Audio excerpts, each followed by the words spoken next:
আসসালামু আলাইকুম, কেমন আছেন সবাই? আজকে বানাবো আম দিয়ে পিঠা। অনেকে তো আম দিয়ে অনেক কিছু রেসিপি দেখছেন। চলুন আজকে আমি আম দিয়ে পিঠা বানাবো। তো দেখতে থাকুন সবাই। আমি এখানে একটা আম ভালো করে ছিলে মুছে নিয়েছি। মুখের সাইডে একটু লেগে গেছে। তো চলেন বাকি উপকরণগুলো দিয়ে নিই এখন। আমগুলোকে ভালো করে একটু চটকে নিতে হবে, যেন কোনো দলা না থাকে।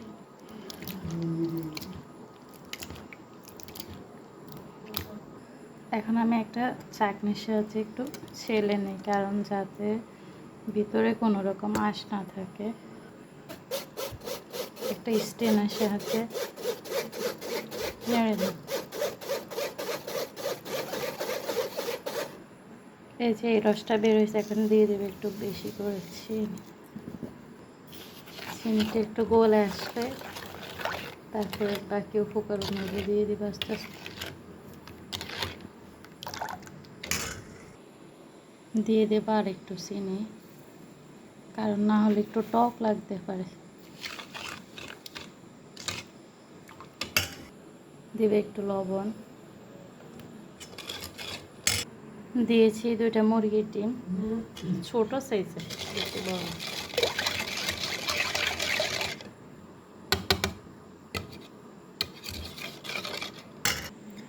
দেব সামান্য বেকিং পাউডার, প্রায় ছোট 1 চামচ। দেব একটু তেল, সয়াবিন তেল দিয়ে দিলাম। এখন দেব ময়দা, দিব একটু সুজি,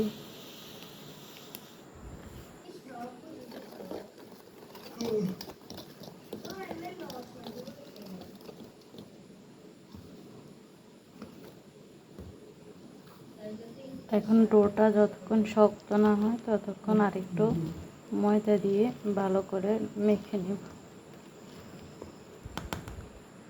এখানে আমি আরও 1 কাপ ময়দা দিয়ে দিচ্ছি। ডোটা শক্ত করার জন্য আমার এখানে প্রায় 3.5 কাপ ময়দা লাগছে, আর আধা কাপের মতো লাগছে সুজি। বড় একটা আমের জন্য এবং পাকা এবং মিষ্টি দেখে আম নিলে চিনি তেমন লাগে না, তবে হ্যাঁ, চিনির পরিমাণটা একটু দেখে দিবেন।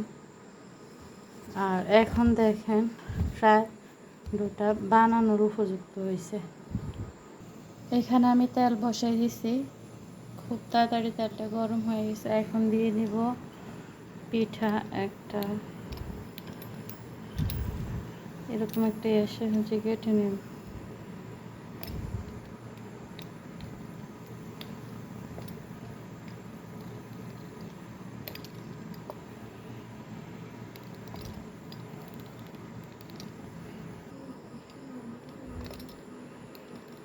এভাবে আমি সবগুলি পিঠা কেটে নিতেছি।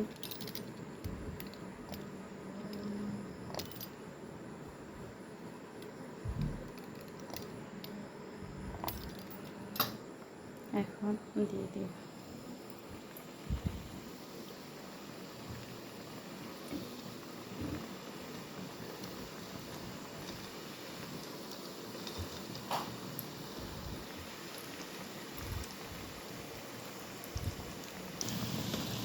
তো এই পর্যায়ে পিঠাগুলো প্রায় হয়ে আসছে, এখন আমি নামিয়ে নেব।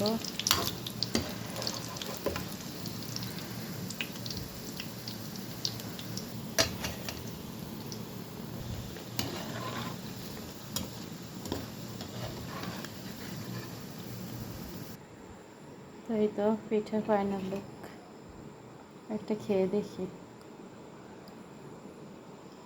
বিসমিল্লাহ। আলহামদুলিল্লাহ, অনেক বেশি মজা হয়েছে। এভাবে একবার ট্রাই করে দেখবেন সবাই। ভালো থাকবেন। আল্লাহ হাফিজ। আসসালামু আলাইকুম।